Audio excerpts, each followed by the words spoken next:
question before we start? Well, the question is that I know that when I was working with the group, the major element was medicinal. Yeah. Because what's the other term? Recreational. Recreational. Thank you. The recreational side was still under law. You know, it was locked out. Yeah. But once that door opened, it really took away the grip that the medicinal side had on cannabis. Yeah. I think the medicinal program in New York when it rolled out wasn't the best. And I think that they tried to make it too medically stringent on how people were getting product and like the levels of product. So it definitely wasn't what people were looking for in compared to other programs in like other states.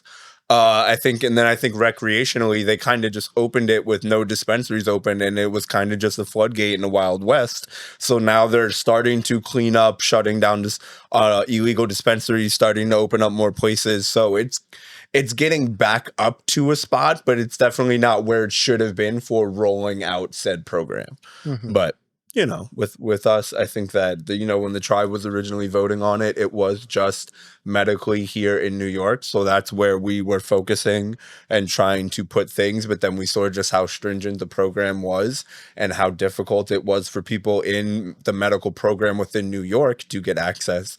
So trying to mirror that probably would have been a little bit more difficult. So taking the recreational swing with the focus on the medicinal side of it, you know what I mean? Not just so much the recreational use, but then putting an emphasis on all the other uses of cannabis was something that we wanted to highlight. So the basis of my question, and I hope that you guys get into it because I took it as critical when you first started talking about this whole thing, is that how cannabis opens the mind to creativity. Yeah. And if people understood that, because that's from a clinical perspective, but it's not using it as medicine, it's seeing it as an enabler. It enables you. So it builds on your gift as a human being as a way from taking away your gift as a human being. Exactly. What's up, Beach Buds? We are back for another episode of Keeping Up with the Buds. It's your boy Sean, and as you can see, your boy Jay. Yes, sir. And as you can see around us, we are in a change of location and scenery for today's episode. We are fortunate enough to be in the studio and home of a very talented artist, a member of the community around here and a local by the name of Natty Dread, a man whose art and color layering is phenomenal and beautiful and brings you to totally different places. Everyone's view of these photos is never the same. Beautiful. Everyone's perspective is never the same when walking out. Very talented, and we're very happy to have this conversation with him. So again, welcomed into the home of Natty Dread, Ronald Richard. So kudos. Thank you. Welcome Thank you. Snaps. Beach Bud Snaps. We are welcome. So again, thank you for having us in your home today and welcoming us into your studio and allowing us to take a look into your many years of art and just your journey of life and just a little conversation. So we again thank you for this. Yes. Cool. Well, Ron Richard is Natty Dredd, the artist. Yes, sir. And born in Cincinnati, Ohio, as Ron Richard, and moved to Connecticut. And during that time, the movie The Cincinnati Kid was out. And people in Hartford called me Cincinnati. Okay. And then as I moved forward going to college, that's when Bob Marley brought out Natty Dread. And they started calling me Natty Dread. Okay. So Ron Richard became Natty Dread. And also while in college, I began to move into art. I took a couple of art classes. I was always into art, my family, always into art from a child. But developing your skills is a whole different story. Definitely. Yeah. So while developing the skills for art, during that time period, the late 60s, early 70s, we did get high. Yes, sir. Go. It's part of the culture. Smoking that Chiba. But what we did not quite understand was the difference from being high and being in an enlightened mind. Talk about it. Go. And listening, I was a jazz disc jockey, and listening to Miles Davis in particular, began to understand that art moves people.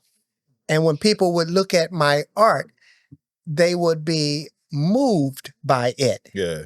And I do believe that part of what moved them was recognizing the enlightenment that the painting gave them.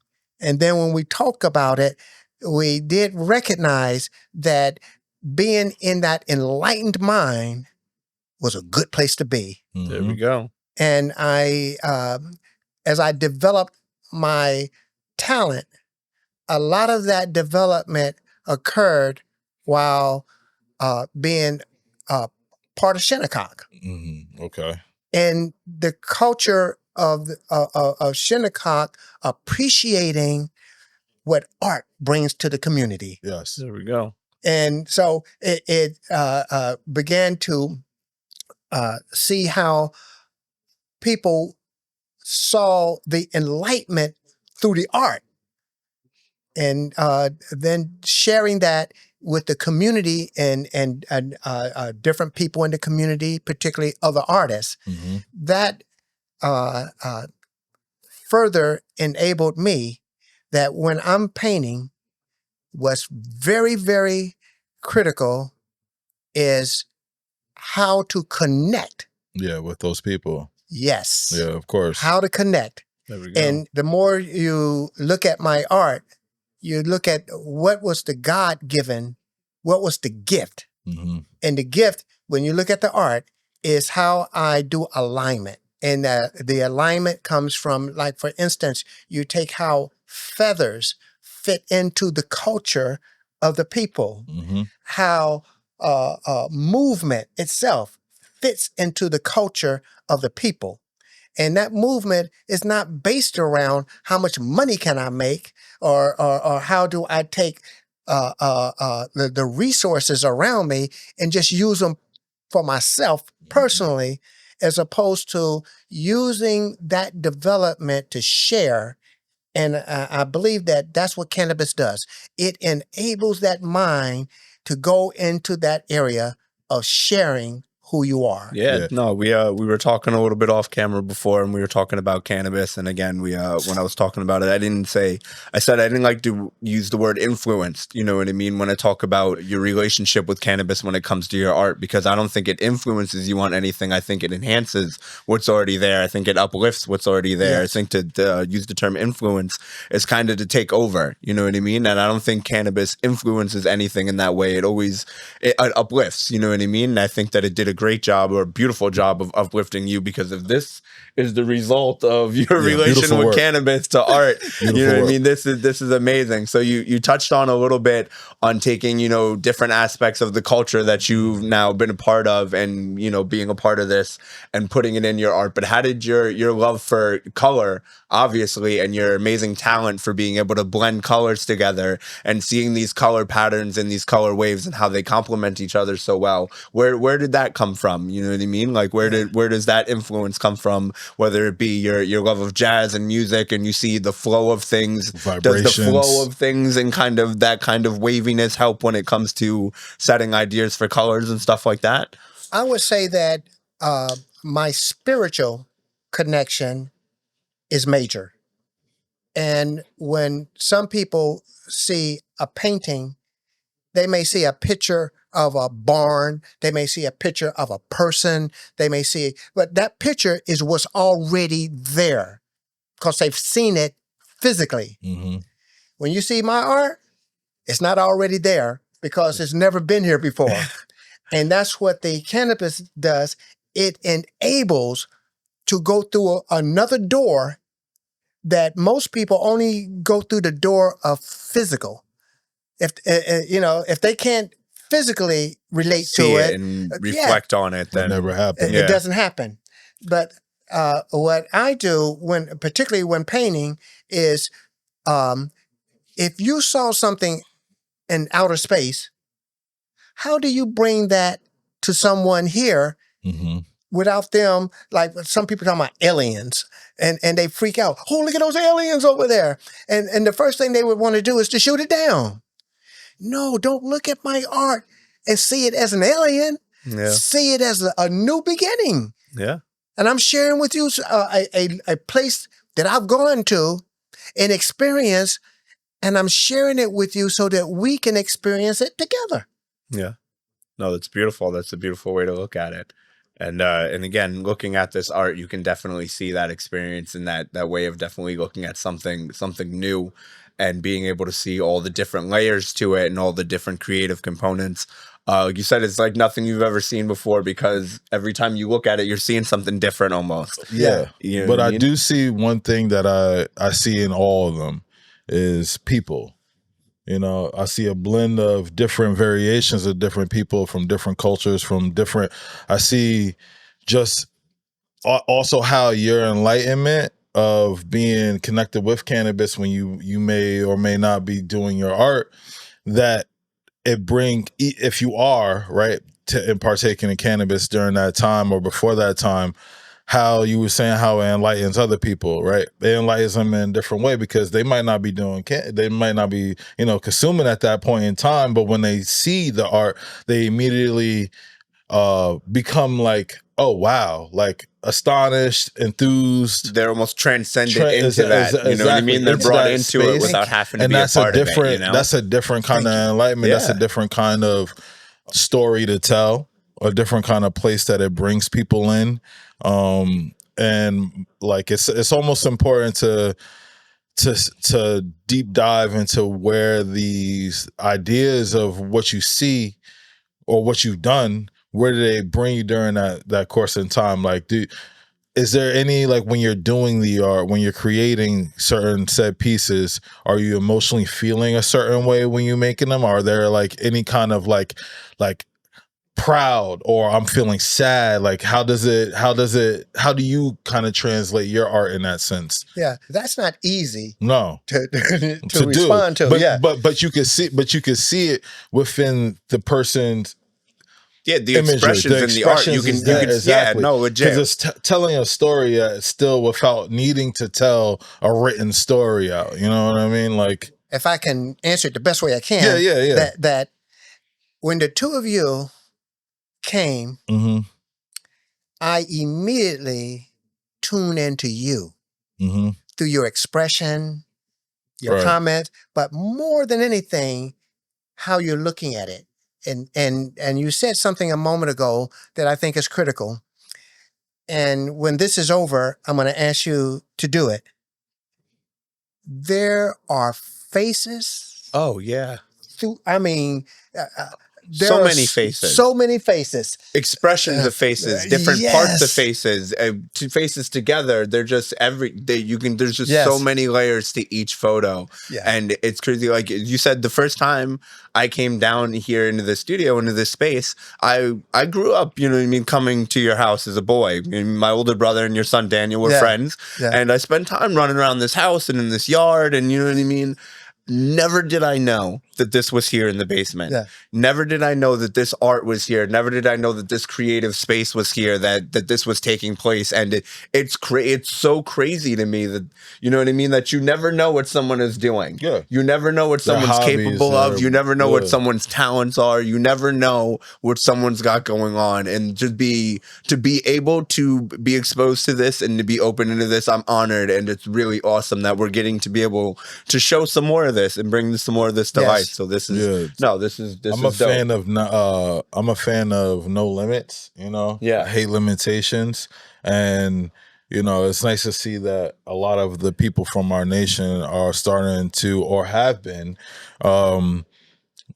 thinking that way too. Yeah. You know what I mean? Whether it be never within hindered. We've never been hindered, and we're seeing it from the older generations above us, Whatever their art, whatever it may be, if they are into it, they lean in heavy with it, and they find a way. And they find a way to get it done, and that's the perseverance and the fortitude between the community. Because we've had to rely on each other for a long period of time, or rely on yourself for a long period of time, just to make things happen, make dreams happen, make anything that you want to do in life happen. You know what I mean? It takes that, so believing in yourself, saying like I'm sure the first test run of you painting or anything, it wasn't easy, right? It wasn't wasn't like, oh man, I'm the next Picasso. I'm fucking good at this. I'm the next Basquiat. Look at me go. I'm good at this.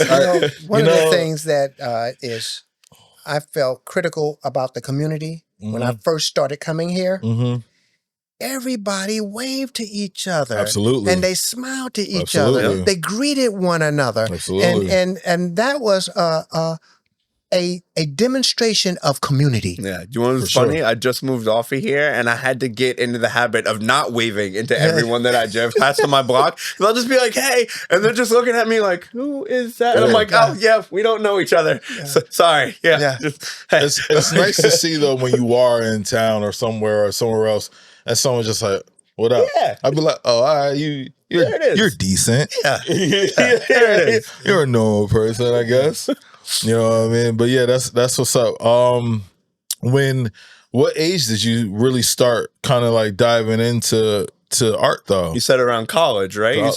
Yeah, I always, because my family, they're into art. Right. But so I always did some level of art, but more from a sketching perspective. Plus, when I left high school, I did do art in high school, but in school. Yeah. When I was out of school, I was always working. My father was a contractor, construction, drywall contractor. So I always worked.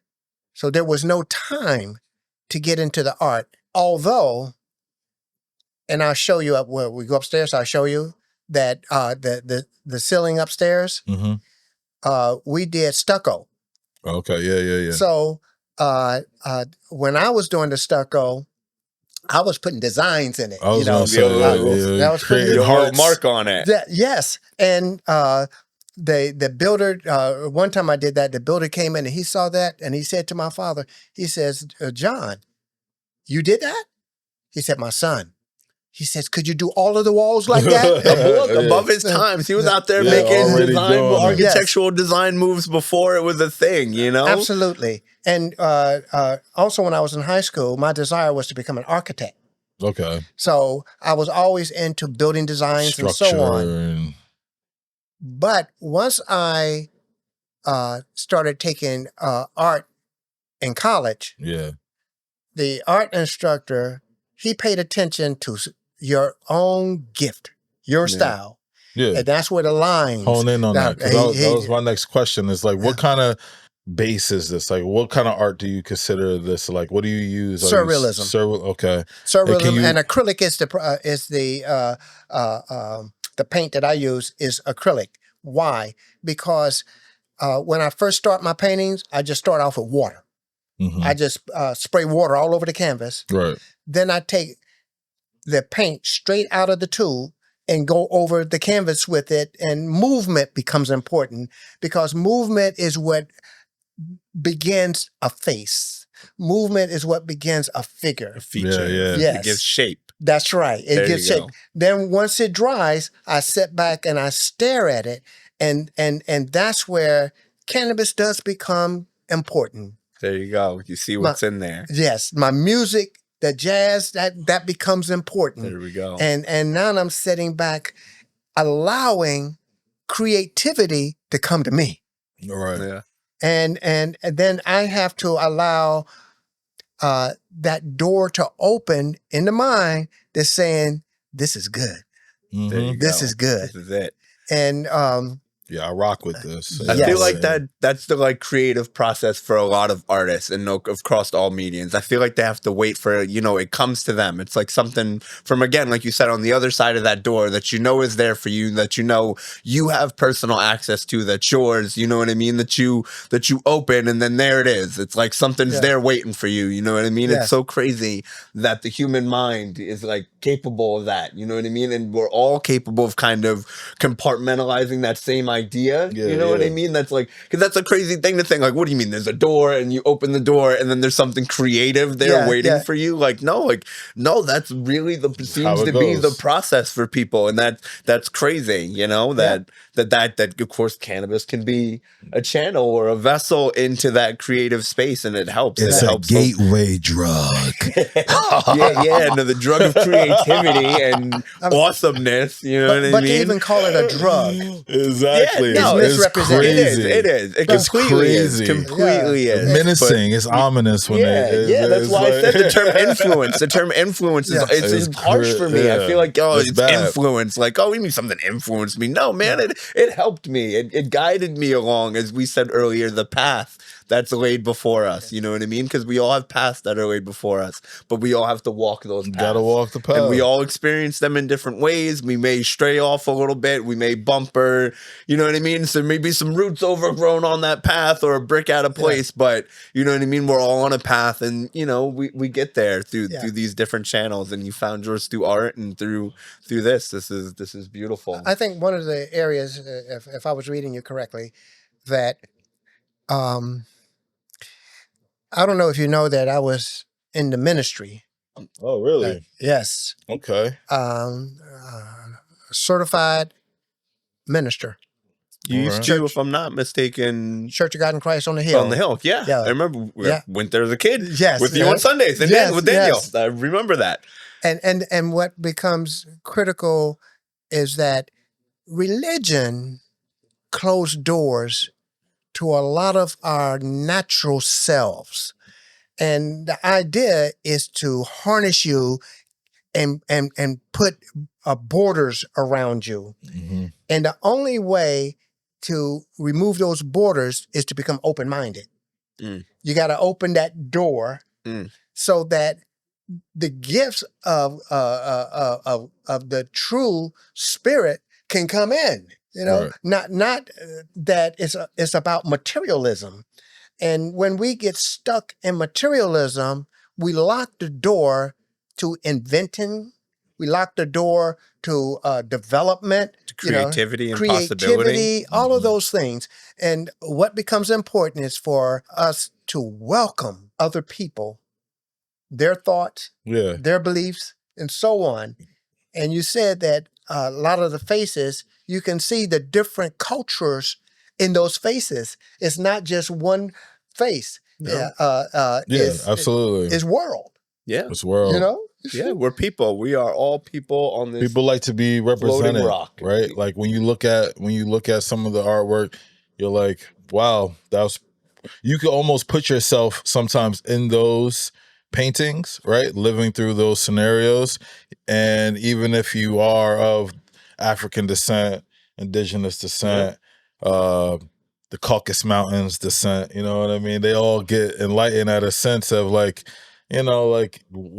people, community, everything takes. I'm always like what I talk about a lot about LBH and a lot of what the mission story and the mission drive for Little Beach Harvest is: community involvement, community engagement, things of bringing everyone together, because we all have those different faces on these paintings, and that's how we built this relationship. You're able to bring a group of people into an area who are open-minded or enlightened by this cannabis plant, whether it be for medicinal, recreational, or just a little bit of both. You know what I mean? It's you have all these people that come here or come to LBH, come to Shinnecock in general, and just want to feel a part of something. One, have trust, reassurance. Two,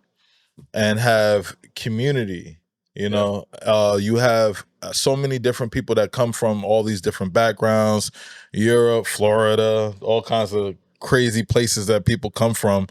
And they're like, wow, in Florida, it's medical still, you know, so they don't have this kind of environment or that community conversation because it's fearful. They're still, you know what I mean, in the dark about it. So, so then we have, and then we deal with all these other places that may be 100% recreational or whatever. And they're like, oh yeah, we do it like this too, but we don't have this, what you guys have, you know, where they're able to go outside and chill and smoke and relax and maybe share a lighter with somebody, share a joint with somebody who could be a doctor, who could be a painter, who could be anything of the sort right next to them. And then you build that whole conversation piece. And then you build the creative flow of, hey, like, well, I'm into this. What are you into? Collaboration. Just off, hey, like, I like sativas.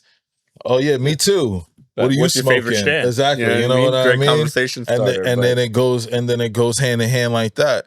And that's the collaboration, like you said, of people and community, and the whole goal of what we're trying to do here is also bring out the just awareness of our people around us who are also pro like just being enlightened, being just informational, being an educator into a place where there might not be that of, or lack thereof, I should say. It took, you know, us doing the art show at LBH at Little Beach, us trying to do more events, and us trying to create, as you're saying, this space. Shouts out to LICC. Shouts out to LICC. My boy Gary out on there, Hugo, man. My boy Hugo, Jen. Yeah, there you go, Kurt, the team.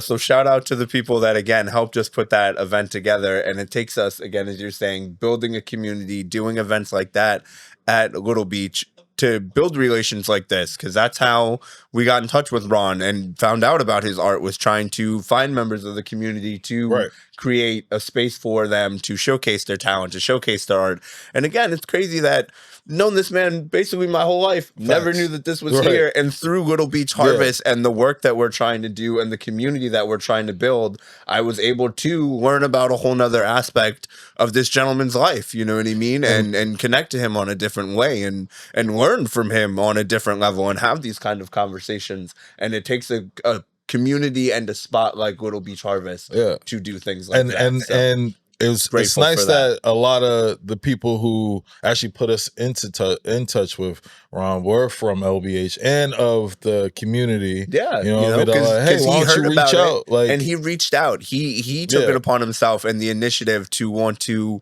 again, be a part of something bigger than himself and be an opportunity to showcase his art. And he took a huge leap on even wanting to be a part of something like that with us. And we're grateful for it. And look, here we are a few months out, getting this awesome episode done, having this awesome conversation, seeing what more can be built from it again. We're building buds, the guys. community. That event, we're buds. We're buds. That event was excellent. Thank you. And there were people here that I knew, never knew that they did X, Y, like and Z. baskets or different other pillows, weaving, all kinds of beadwork, things, all the different kinds all of that. photography. That was great. That was great. Yeah, it's culture basically just shoved in your face around our culture here. transcends. So people think cultural things and people think traditional, and they don't see the higher end of it. They don't see the higher scale. They don't see just how fine it really is, just how much effort and art goes into something. When they think traditional art, they think craft fair thing. Yeah. And no offense to that. If that's the level of art that you're at, that's where you're creating, that's awesome. Keep doing it. Keep producing you. I'm not knocking it. But to say that what people in the tribe are just capable of that is total no, it's false. That's you the know what I mean? limitations And being I don't in like. this space shows that we can, as you said, create a space of your own to show a higher quality and caliber of things, to show that you are doing things at a different level, you know what I mean? And just being able to do things. So again, like you said, there's members of our community, man, that are capable of a lot of things. And they just need the time to show that, you know? There's so many other they just need sponsors They just Yeah. need us. They just need us there. They I just got need some y'all, buds. bro. They just need Y'all some just good need buds. buds out Fist here, bump. man. I got y'all. But you know, Get it. one of the things that future wise, and you mentioned crafts fairs. I participated in a couple, Mm-hmm. but I went in as an artist. But what we discovered, not only me, other artists, that you can't have a booth where you're selling a product for $25 and you're looking at paintings that cost $900. Yeah. That don't work. So the audience, Don't work. completely different. It So putting on something for the high end viewer, these have to be people who understand paintings and art. And how do you invite that group to their own event? Yeah. Is part of what happened at the fair, that art festival. The Hamptons Arts Fair. Yeah, the people going to that art fair, they know those paintings are in the thousands. Yeah. They know that. 98,000, 100,000. So they come prepared to pay for something like that. Whereas the arts and crafts people, they don't expect to sell anything beyond $100. Yeah. Yeah, no, it's two totally different markets, and again, it's all about a level to a respect on where you're at, and knowing the market that you're at, and knowing the value of your art and your craft and your efforts, and it's definitely awesome to be able to provide a space where we can showcase everything from higher levels to lower levels to to the whole scale of it all. Yeah. Even down to dance. We even had people dancing. Yeah. We definitely just try to incorporate everything into it. Prayer, all that, because it's the one other part about how we kind of like to, we don't always get a chance to, but the way that we would like to always start our events is giving that culture and that education beforehand, whether it be like a 420 event, whether it be, an art event or a cannabis car show, whatever the case may be. We kind of want people to get a dose of the culture. We don't want to stuff it down your throat and like make this into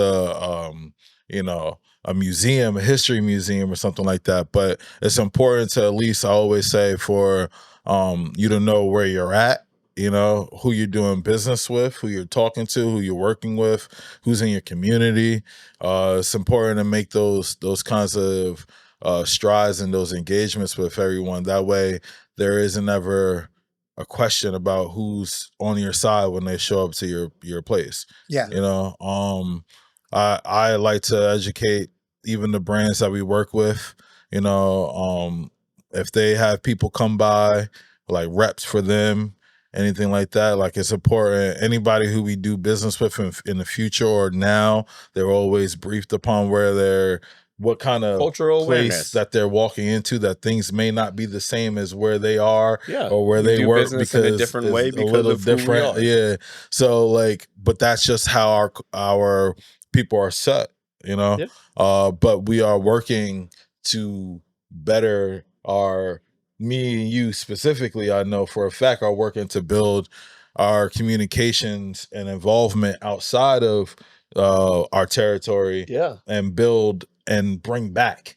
I think that was another valid thing that we saw from the dealings with LICC and the people who they had, and getting us in the Hamptons Arts Fair, all our connections from in there, and then bringing them back to our art show to have them put pieces up. We brought other communities outside and brought them to Shinnecock to basically be a part of our mission, because our mission is to build and grow with each other, because it's not just like, it is just Shinnecock, but it's going to take more than that. What I mean? Just to spread a message, it takes a lot more than just one group of people. It takes millions. It We're takes part of the thousands. greater It takes- community at Hold. You know For what sure, I mean? yeah. Like, yeah, we are Shinnecock and we are here, but That's we right. are a part of this community. You know, Mhm. we, like I said, we went to Southampton High School. We work here in town. We, Yeah. you know what I mean? You're, you know, from outside the community, now a member of the community. We are all a different group of people just working at this together. And it's going to take all of us showcasing our talents, all of us coming together as a community, all of us putting the education, the knowledge that we have forward in order to, you know, make it and move forward and try to get to a better status for all of us as a community. Yes. For sure. You know, it's going to take conversations like this Yeah. too, to, you know, spread information and to spread knowledge and to just spread, you know, the general feeling and consensus that we have as a community. You know what I mean? To get this kind of information out there, I think is important and positive. Well, Shinnecock was Shinnecock before anybody left Europe and headed in this direction. Mm-hmm. Facts. And Shinnecock is still Shinnecock That's a after all fact. those years those other folks have been here. So That's a fact. taking your young mind and what you guys are saying, the outside is coming, whether you lock the door or not. It's Yeah. coming. It's there. And the thing is, don't lock yourself in Mm-hmm. Mm-hmm. from growing to where you can be. Yeah. See, Exactly. where the way we raise our family, our kids, is that yes, you are Shinnecock, but you're much more than that. Yeah. Much more. A Mhm. person. Because you have not developed into your individual self as much as you can as time goes on. Mhm. But you got to have an open mind, not to shut yourself in and think that your only existence is a history. Yeah. You're much more than that history. But that history enabled you To to have a where we are. springboard. Yeah, no, I agree. And as you're saying, a history, you got in art, you've been doing art for 50, 40 plus years. So how have you seen the changes in times and the changes in the community and society? How does that reflect on your art? How does that, I know that may be a hard question to also say, but, you know, from looking at a piece that you did, you know, back in the 70s and 80s to where you were at that point in your life, can you see the difference in your art from something that you do now? You know what I mean? Or do you Yes. think that it just kind of gradually flows? Well, a little bit of all of that. You know, what's I would have to go through paintings Yeah. maybe at another time, but how I put lines in to mimic how a feather would look. Mm. You know, over here you see the pottery against the wall over there. How when you look at that pottery, it is not real. It's not the kind of pottery that you It's see like at a museum. It looks like a plant. It looks Yeah, almost like a plant bulb. yes. Like, you know what I mean? There's like a little fish on the bottom Oh, side. I see a exactly, face or something. exactly. It's like a, Fish. you know what I mean? Yeah. It's like an underwater kind of Yes, scene. You don't know if it's exactly. a plant, if it's a shell, if it's a jelly, if it's a, you know what I mean? Yeah. It's And- got life to it. And you take like some of my work, I began to like whales. You know, how do you bring a whale into the painting? You know, but still from a creative perspective. Right, right. You know, if someone wants to see what a whale looks like in the ocean, get a camera and go take a picture of that whale. Right. But you want to know how I see Yeah. Yeah. that whale In the up here. Yeah. Let me connect with Yeah, it. let me get real with that real quick. Let me get real with it. Yes, That's cool. absolutely. So if you had any, this is a hard question. It may be, maybe not. What is your favorite painting here? Your favorite work of art here in this gallery right now? What would you say is your prized possession? Oh man, Mm-hmm. I Because I don't know if you guys can see, but he's got a lot. Yeah, there's a There's a lot of lot. art. I know a there's lot a in few here, different man. With camera some of the angles, cut but every camera Over there angle in the there is cut, art the over hallway here. got a cut. The whole It's nother everywhere, room man. It's like, we'll give you guys So, a full I mean- tour one day. I mean, That'll be like, a different episode in the what would you future. say Be is prepared for your that. your one? What's your one? It's Or in your the- two? It's in the other room, but Okay. it's the one that you got at the dispensary. Okay. the gold The figure. gold, the two gold pieces. Oh, Yeah. those are, every time people are at the kiosk and I'm in there, I just see them looking up a little bit and getting distracted. You know what I mean? Because they're like right there at the kiosk. So they'll be doing something. Then they'll look up and they'll be like, oh.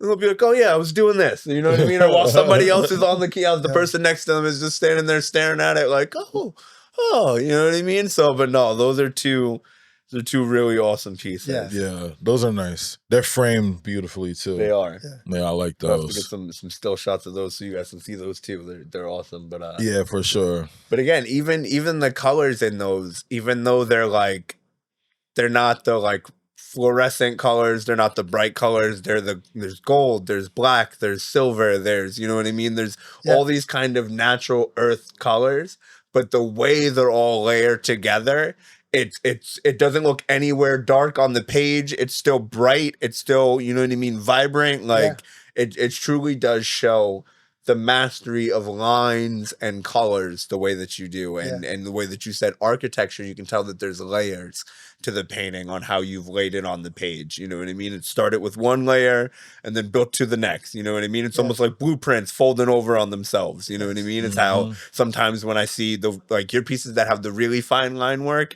that's how I view it. You know what I mean? It's like one layer down, the next layer down, and then it all pieces into one piece, but they're all little individual layers in themselves. Yes. It's really, really awesome. Well, I am very thankful to Little Beach Harvest. And I take the term harvest right now as what you're doing. You're harvesting my time with painting. And when something like you plant a seed of corn, and it grows into the plant and then produces the corn, but it doesn't stop there. It continues. Take that seed. And this is what I take this as harvesting a seed, and we will not only harvest that seed, the plant. We're not only going to harvest the work, but we're going to enable him to plant more seeds. Yeah. Develop more work. Mm-hmm. And I really see Little Beach Harvest as being that instrument. Well, Yeah, because what's one of the things that we're trying to do for you guys is build up this idea of you guys can do this with us. You guys can. I want to do art shows, more art shows. I want to do paint and smoke events, things like that. Like these are the things that like hopefully have showcasing you there things for them, like this, you know, again, entices people to reach out. Like, hey, I saw the podcast episode. I do this. I want to know if I could try this, or I got an idea for this. Or, for sure, it takes because a collaborative it's important. effort. You know, Step out that shell, break from that limitation, and you know, just take it all in stride, because it's important to have that outlet. You know, for some people, it is an outlet. Painting, drawing, whatever the case may be, it's an outlet for them. It's therapeutic. It's therapeutic. You know, absolutely. For me, that's where the medical side comes in. Yeah, because it is therapeutic. And when you look at what this country is going through with the shootings and all of that, that's because health has been looked at only from a physical perspective, not from a neurological perspective. Right. And the capitalistic perspective. Exactly. You know what I mean? You can't put money on fixing someone's brain. You can't put money on fixing someone's health and peace and well-being, but you could, the other side, the physical side of it, you can, and that's exactly where we're focusing. Yes. We appreciate this conversation. It's been a great conversation. Very happy to have this opportunity to be here, absolutely, speaking the minds and spreading some information with each other. And again, thank you for welcoming us into your home. And beautiful home. I want to just say thank you again and for welcoming us in, welcoming the Beach Buds out there. You know what I mean? Telling them you know, for stopping in with us today on the episode of Keeping Up with the Buds. Once again, I'm here with my boy Sean, my main man Natty. Let's go. We're lit. Yeah. And you know, we're gonna just toast up to the next one. Be on the lookout for those painting events. Be on the lookout for our infused dinners. Be on the lookout for, you know, just the glow up. You know, it's just nothing but a glow Events up to come. going right now. You know, we got this winter hibernation thing going on, but let me tell you, we got some 420 stuff brewing in the midst. Springtime. Brewing in the You know what I midst. mean? When spring I'm not even comes gonna around, tell you what's fresh going flowers. on right now. You know I what probably mean? should tell y'all what's going on right now. Let's keep it on the wraps. Next episode. Next episode. Mr. Eastside. That's all I'm gonna tell y'all. So make sure y'all also find us on Little Beach Harvest. That's on our Instagram.